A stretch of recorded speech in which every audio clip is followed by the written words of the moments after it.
우리 오늘은 계속해서 일곱 교회 시리즈 네 번째 시간으로 우리 어제보다 오늘이 더 좋은 교회라는 제목으로 함께 말씀의 은혜를 나누고자 합니다.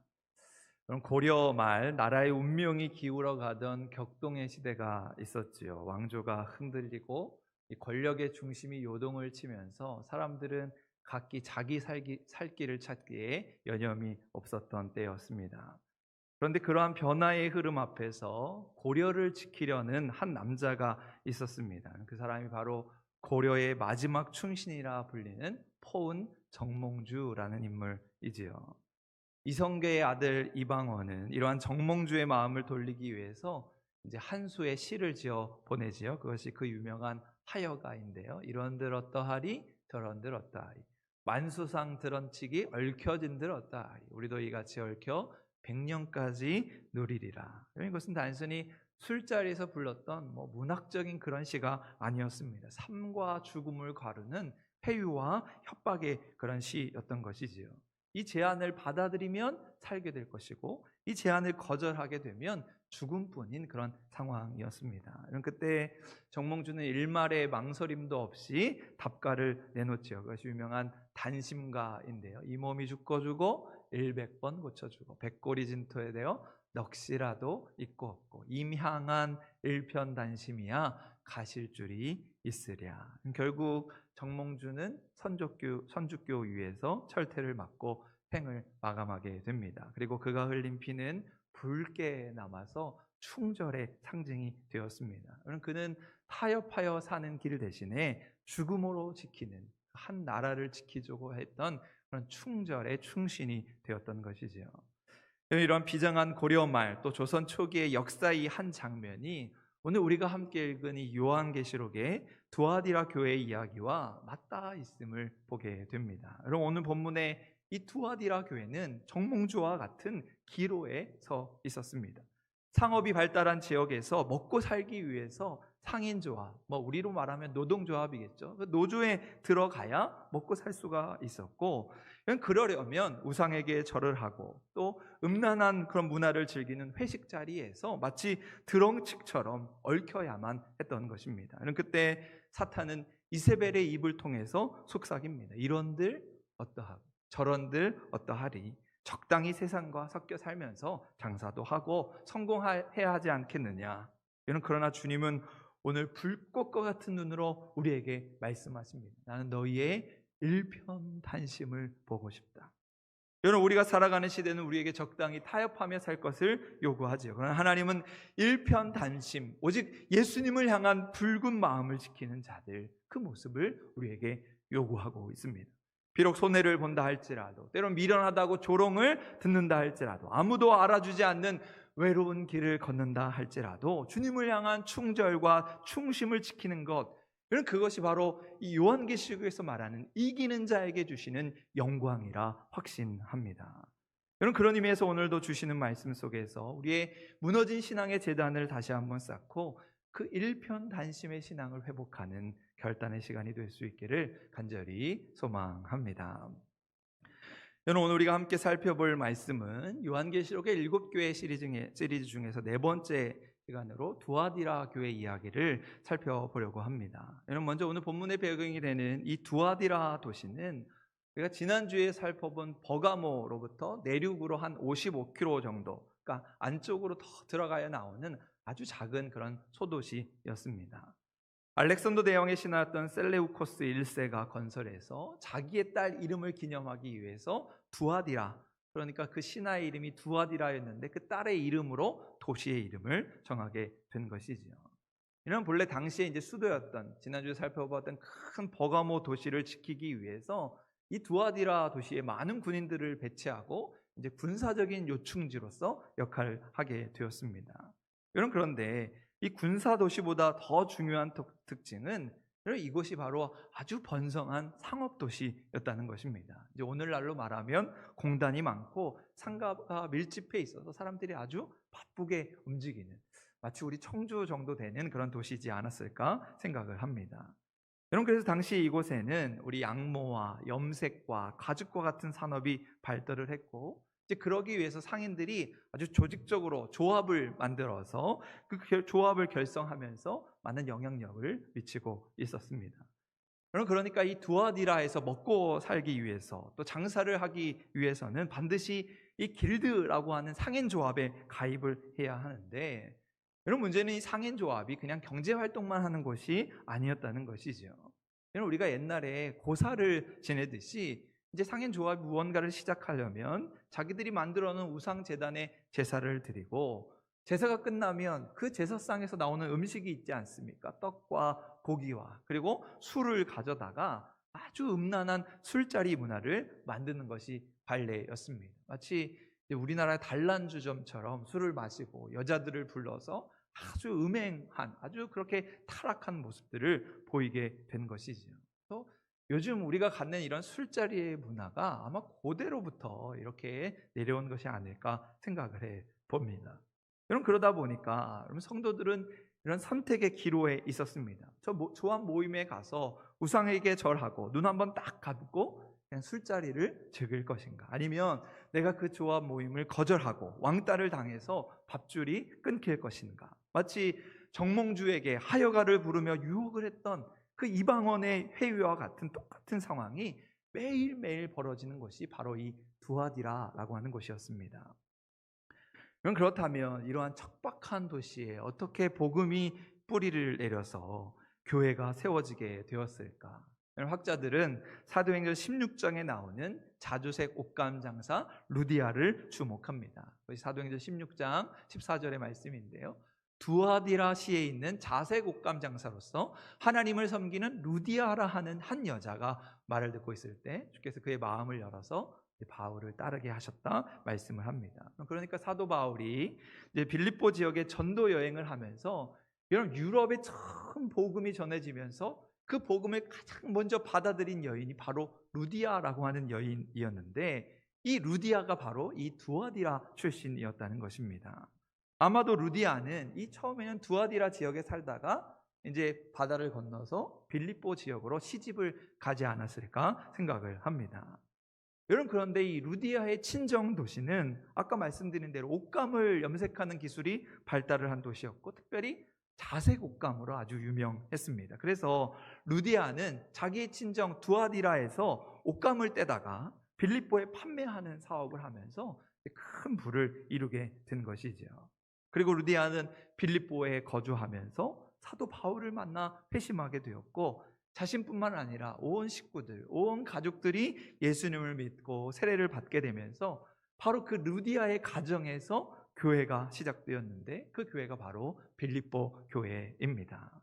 아마도 루디아는 자신이 이룩한 그 넉넉한 형편으로 열심히 빌립보 교회를 세우고 사도 바울의 든든한 후원자가 되었습니다. 그래서 빌립보 교회는 건강하고 아주 튼실한 교회로 성장하게 되었고, 사도 바울이 아주 사랑했던 기쁨이 넘치는 교회가 될 수 있었습니다. 여러분, 그런데 이렇게 빌립보 교회를 세웠던 루디아가 자기 사업을 위해서 늘 자기의 친정이었던 두아디라 도시에 가서 옷감을 구하게 되는데, 그럼 그곳에 가서 자기가 만난 예수님, 자기가 들은 그 복음의 능력을 전하게 되는 것이죠. 그러면서 자기의 친정 식구들이 예수를 믿고 이웃들이 예수를 믿게 되면서 그곳에 교회가 세워졌는데, 그것이 바로 두아디라 교회가 아닐까 추정을 합니다. 여러분, 이처럼 두아디라 교회는 사도 베드로나 사도 바울과 같은 거물급 사도가 세운 교회는 아니었습니다. 그저 평범한 평신도 여성사업가, 그러나 예수님을 너무도 열렬히 사랑했던 한 여인의 헌신을 통해서 세워진 아주 작지만 아주 강력한 교회였습니다. 어찌 보면 가장 타락하기 쉬운 그 상업도시의 한복판에서 마치 진흙 속에서 핀 하나의 연꽃과 같이 피어난 교회가 바로 두아디라 교회였다는 것이지요. 여러분, 이렇게 세워진 두아디라 교회를 향해서 주님은 7교회 중에서 가장 긴 편지의 내용을 보내십니다. 오늘 우리가 총 11절의 말씀을 읽었는데요, 7교회 중에서 아주 긴 말씀으로 예수님의 말씀을 전하고 있습니다. 그럼 사실 이 두아디라라고 하는 지역은 7도시 중에서 가장 작고 역사적으로 좀 덜 알려진 도시였는데, 주님은 왜 이 가장 작은 도시에 이렇게 긴 말씀을 주셨을까? 아마도 그것은 두 가지 이유에서이지 않았을까 생각해 봅니다. 먼저는 주님의 각별한 사랑입니다. 그 거대한 상업도시, 돈과 쾌락이 지배하는 곳에서 이 작고 연약한 교회가 믿음을 지키기 위해서 몸부림치는 모습을 주님이 기억하고 있었던 것이지요. 화려한 도시의 불빛 속에서 고군분투하면서 교회를 사랑하고 믿음을 지킨 성도들의 모습을 보며 주님의 마음이 감동된 것입니다. 그래서 예수님은 조금이라도 더 많은 말씀을 하면서 교회를 바로 세우고자, 온전히 세우고자 그들을 격려하고 있습니다. 여러분, 두 번째로 예수님이 이렇게 긴 편지를 쓴 것은 아마도 그들이 안고 있는 문제가 그만큼 심각했다는 것을 보여줍니다. 두아디라 교회 내부에 퍼진 영적인 질병이 너무도 위중했기 때문에 마치 예수님은 처방전을 써 내려가듯이 아주 자세하게 교회가 어떻게 해야 하는지를 일러주고 있습니다. 그래서 주님은 불꽃 같은 눈으로 두아디라 교회를 살펴보시면서 그들을 향한 도전의 말씀을 전해주고 있습니다. 저는 이를 위해서 예수님은 먼저 늘 그렇듯이 두아디라 교회를 향한 칭찬을 하시고 있지요. 그것이 19절의 말씀인데요. 오늘 19절 말씀 우리 화면을 보시고 한 목소리로 함께 읽도록 하겠습니다. 시작. 내가 내 사업과 사랑과 믿음과 섬김과 인내를 아노니 내 나중 행위가 처음 것보다 많도다. 여러분, 예수님께서는 두아디라 교회가 처한 문제들을 지적하시기 전에 그들이 흘린 땀과 눈물을 칭찬하고 있습니다. 얼마나 많은 수고가 있었는지, 그들의 믿음과 사랑, 섬김과 인내를 다 하신다고 말씀하고 있습니다. 내가 너희 얼마나 고생했는지, 얼마나 힘들었는지, 어떻게 교회를 이루었는지 내가 다 알고 있다, 주님이 말씀하는 것이지요. 여러분, 이처럼 두아디라 교회는 말로만 믿는 교회가 아니었습니다. 행동하는 믿음, 수고하는 사랑, 끝까지 견디는 인내를 통해서 살아있는 교회여 역동적으로 성장하는 교회의 모습을 보여주었습니다. 아마도 이런 칭찬 가운데 가장 인상 깊은 구절은 뒷부분에 내 나중 행위가 처음 것보다 많도다 라고 하는 구절이 아닐까 생각합니다. 이 말씀을 들을 때면 얼마나 가슴 벅차고 감동적인 칭찬인지 곱씹어 볼수록 마음이 뜨거워집니다. 여러분, 사실 사람이라고 하는 것이 보통 시간이 지나면 처음에 열정이 식어가기 마련인데 오히려 나중의 행위가 나중이 지날수록 더 좋아졌다. 그들의 신앙이 퇴보하지 않고 더 깊은 사랑의 자리로 나아갔다는 것이죠. 처음보다 더 열심히 사랑하고 처음보다 더 열심히 섬기고 처음보다 인내하면서 처음보다 더 충성했던 두아디라 교회 모습을 보게 됩니다. 여러분, 우리가 처음에 살펴보았던 에베소 교회는 처음 사랑을 잃어버려서 책망을 받았는데 오히려 두아디라 교회는 갈수록 그 사랑이 깊어졌다 말씀합니다. 지난주에 살펴보았던 버가모 교회는 핍박 속에서 믿음을 지키다가 나중에는 교회 내부 안의 문제로 갈등하며 타협하는 신앙이었지만 오늘 두아디라 교회는 갈수록 믿음이 단단해졌다고 말씀합니다. 여러분, 그렇다면 오늘 우리의 신앙의 모습은 어떠한 모습입니까? 때로 우리의 삶 속에서 나도 한때는 뜨거웠는데, 나도 저렇게 한때는 열심히 했는데, 그때가 좋았는데 그 옛날의 자리에 안주하면서 과거의 신앙에 머물러 있는 것은 아닌가? 오늘 우리는 처음보다 나중이 더 기대가 되는 성도, 처음에는 작은 샘물과 같았지만 나중에는 창대한 강물처럼 흘러가는 믿음의 사람 될 수 있기를 간절히 소망합니다. 나이가 들어갈수록 인격과 신앙이 깊어져 가고 나이가 들어갈수록 더 깊은 인생의 향기를 내면서 집사님은, 권사님은 옛날보다 훨씬 더 예수님을 닮은 것 같아요, 훨씬 더 예수님을 사랑하는 것 같아요, 칭찬 듣는 우리 모두가 될 수 있기를 주님의 이름으로 간절히 소망합니다. 그런데 문제는 오늘 말씀이 이 칭찬에서 끝나지 않는다는 것이죠. 이렇게 칭찬받은 두아디라 교회에 주님이 책망하신 아주 심각한 문제가 있었다는 것입니다. 여러분, 그렇다면 그들은 왜 그토록 훌륭한 일을 하면서도 자신들의 문제를 깨닫지 못했을까? 여러분, 어쩌면 그들은 자신들이 보고 있는 것, 자기들이 열두하고 있는 것에만 몰두한 나머지 정작 보아야 할 것을 놓쳤던 것은 아닐까? 여러분, 이러한 우리들의 한계를 분명하게 보여주는 아주 유명한 심리학 실험이 하나 있습니다. 1997년 하버드 대학의 차브리스 교수와 사이먼스 교수의 실험인데요. 이 여자 학생들이 농구공을 패스하는 영상을 보여주면서 참가자들에게 이 사람들이 농구공을 몇 번이나 과연 패스하는지 세어보라고 하는 실험이었습니다.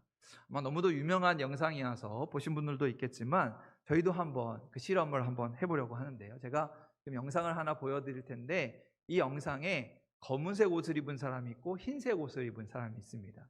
검은색은 보지 마시고 흰색 옷을 입은 학생들이 농구공을 서로 몇 번이나 주고받는지, 패스를 하고 있는지 한번 세워보시기 바랍니다. 우리 영상 준비됐으면 자, 화면을 보시고 흰색 옷 입은 여자 학생들이 농구 몇 번이나 패스하는지. 네, 자, 지금 시작합니다. 한번.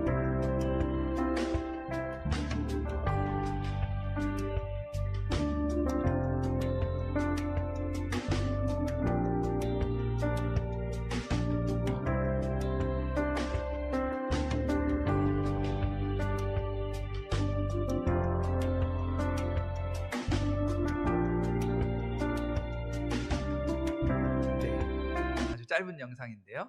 몇 번 패스하는지 세어보셨나요? 13번, 14번, 16번도 있어요. 정답은 15번입니다. 네. 그런데 여기 정답이 중요한 게 아니고 영상을 보시면서 혹시 이상한 점을 발견하셨는지요? 이 영상 가운데 고릴라가 지나가는 거 보셨나요? 네, 보신 분도 계시고 못 보신 분도 계시고. 근데 저도 사실은 이게 고릴라 실험이라고 하는 건데 제가 영상을 보면서 또 하나 이상한 점이 있더라고요. 커튼 색깔이 바뀌는 걸 보셨나요? 네, 다시 한번 볼까요? 영상 짧으니까 다시 한번 보여드리겠습니다. 이제 여자 학생들이 이렇게 패스를 하면서 주고받는데, 그럼 우리가 이 농구공에 집중하느라 중간에 고릴라가 지나가면서 막 가슴을 치고 지나갑니다. 중간 부분에 나오게 되는데요. 자, 열심히 패스를 하고 지금 고릴라 지나가죠? 네. 이걸 보신 분도 있고 보지 못하신 분. 커튼 색깔이 바뀌는 것도 보셨나요? 네. 이거는 몰랐는데 제가 이번에 저도 보면서 알았습니다. 여러분, 이제 이것이 아주 유명한 보이지 않는 고릴라라고 하는 실험입니다. 여러분, 놀랍게도 이 실험에 참가한 사람들 중에 절반가량의 사람들이 고릴라를 보지 못했다 이야기했습니다. 그러니까 보지 못했다고 하는 게 정상입니다. 네. 그런데 시력이 나빠서 보지 못한 것이 아니라 농구공 튀기는 것, 농구공 패스하는 것에 집중하느라 눈앞에 버젓이 지나가는 고릴라를 놓쳐버렸다는 것이죠. 눈앞에서 커튼 색깔이 바뀌는 것을 놓쳤다는 것입니다. 여러분, 심리학에서는 이를 무주의 맹시라고 부르는데 우리의 삶에서 우리가 얼마나 많은 것을 놓치며 살아가는 것인지, 우리가 주의하지 않을 때 눈이 먼 것처럼, 눈이 가려진 것처럼 살아갈 수 있다는 것입니다. 결국 사람들은 자기가 보고 싶은 것, 자기가 듣고 싶은 것만을 들으면서 정작 중요한 삶의 문제들을 도외시하고 있다는 것입니다. 아마도 오늘 말씀에 나오는 두아디라 교회가 이와 같지 않았을까 생각을 해봅니다. 그들은 사랑과 믿음, 섬김과 인내라고 하는 그 패스 횟수, 우리가 몇 번이나 수고했느냐, 몇 번이나 사랑했느냐, 그 패스 횟수를 세느라 정작 교회 한복판을 휘젓고 다니는 성도들의 영혼을 갉아먹는 이 이세벨이라고 하는 고릴라를 보지 못했다는 것입니다. 여러분, 그래서 예수님은 그러한 두아디라 교회를 향해 이렇게 책망하시죠. 오늘 20절의 말씀인데요, 같이 한번 읽도록 하겠습니다. 시작. 그러나 내게 책망할 일이 있노라. 자칭 선지자라 하는 여자 이세벨을 내가 용납함이니 그가 내 종들을 가르쳐 꿰어 행음하게 하고 우상의 제물을 먹게 하는도다. 여러분, 그들은 이제 막 교회를 개척해서 그 연약한 교회, 작은 교회를 이루어 가는데 성도들이 열심히 봉사하고 교회를 세워가게 되었습니다. 여러분, 그런데 그 열심, 그 분주함으로 인해서 교회 안에 죄악이 들어오는 문단 속에 실패했다는 것이죠.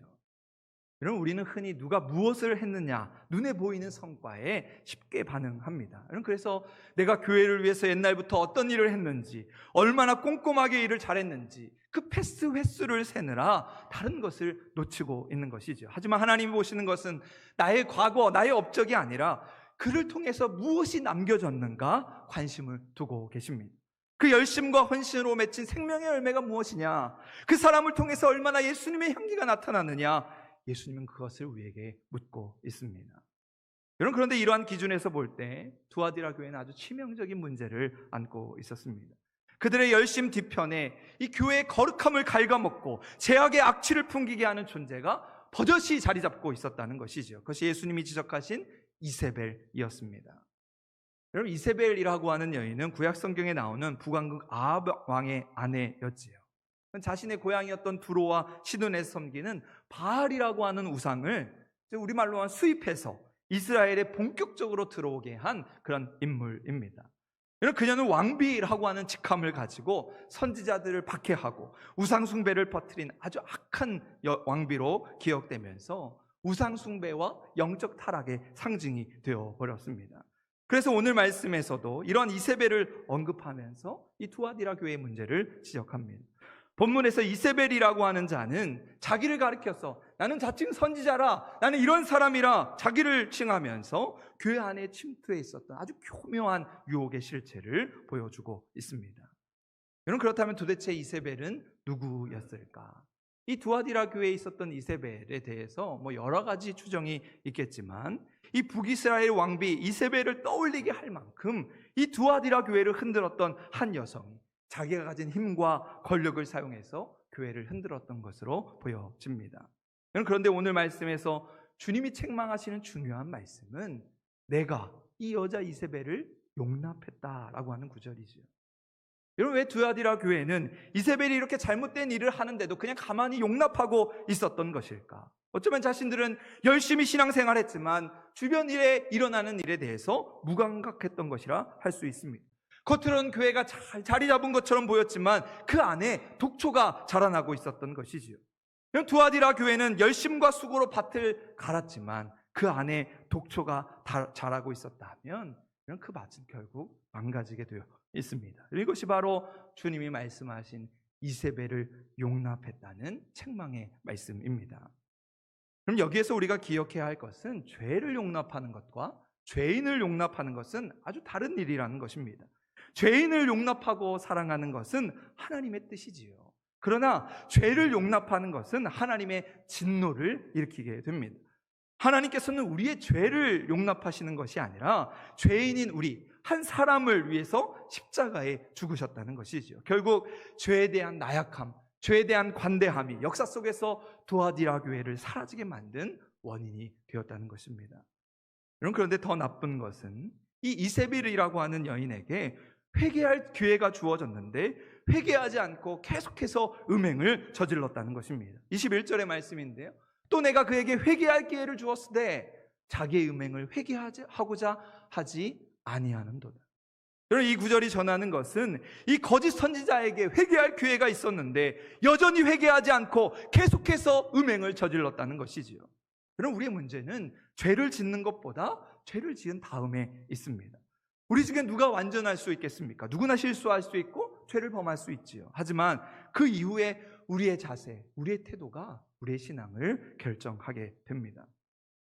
여러분, 그러한 결정적인 차이를 보여주는 인물이 바로 베드로이지요. 누가복음에 보면 베드로가 예수님을 3번이나 모른다고 부인하는 아주 처절한 실패의 현장을 소개하고 있습니다. 여러분, 그는 맹세까지 하면서 주님을 부인했습니다. 죄의 무게로만 따져보면 이세벨 못지않은 아주 큰 죄였지요. 여러분, 그런데 닭이 울던 순간 성경은 이 베드로의 가슴을 파고드는 장면을 묘사하고 있습니다. 그것이 누가복음 22장 61절의 말씀인데 주께서 돌이켜 베드로를 보시니 베드로가 주의 말씀 곧 오늘 닭 울기 전에 내가 3번 나를 부인하리라 하심이 생각나서 밖에 나가서 심히 통곡하며 울었다 전해주고 있습니다. 닭의 울음소리가 들리던 그 찰나의 순간에 결박당하신 예수님께서 고개를 돌려서 베드로를 바라보시고 예수님과 베드로의 눈이 마주쳤습니다. 이때 예수님의 눈빛은 무엇을 의미했을까? 베드로야, 너 왜 그랬느냐? 어떻게 그럴 수가 있느냐? 비난과 정죄의 눈빛이 아니라 베드로를 향한 사랑과 연민의 눈빛이었을 것입니다. 그래서 베드로는 그러한 예수님의 눈빛을 보고 밖으로 나가서 통곡하며 그렇게 울었다고 성경은 전하고 있습니다. 여러분, 아마도 베드로의 평생에 그런 예수님의 눈빛이 가슴속에 남아 있었을 것입니다. 그래서 예수님은 이전보다 더 열정적으로 예수님이 승천하신 이후에 예루살렘 교회를 책임자는 지도자로서 수많은 영혼을 주께로 돌이키는 위대한 사도로 쓰임받게 된 것입니다. 여러분, 이처럼 예수님 우리의 겉모양이 아니라 우리의 중심을 꿰뚫어 보십니다. 사람의 눈은 속일 수 있어도 불꽃같이 우리를 보시는 주님 앞에 우리는 아무것도 숨길 수 없습니다. 그렇게 우리는 가면을 벗고 체면을 내려놓고 있는 모습 그대로 우리의 화려한 모습이 아니라 상한 심령을 주님 앞에 내려놓고 오늘 우리 안에 은밀한 이세벨을 끌어내고 다시 거룩한 주님의 신부로 세움받기를 소망합니다. 베드로를 다시 일으켜 위대한 사도로 쓰셨던 주님의 손길을 의지해서 다시 그 거룩한 능력을 붙들고 이 어두운 세상 속에서 믿음의 정절을 지키며 일편단심 주님이 약속하신 그 새벽별의 영광을 소유하는 우리 모든 한사람교회 믿음의 성도 될 수 있기를 주님의 이름으로 간절히 축원합니다. 아멘.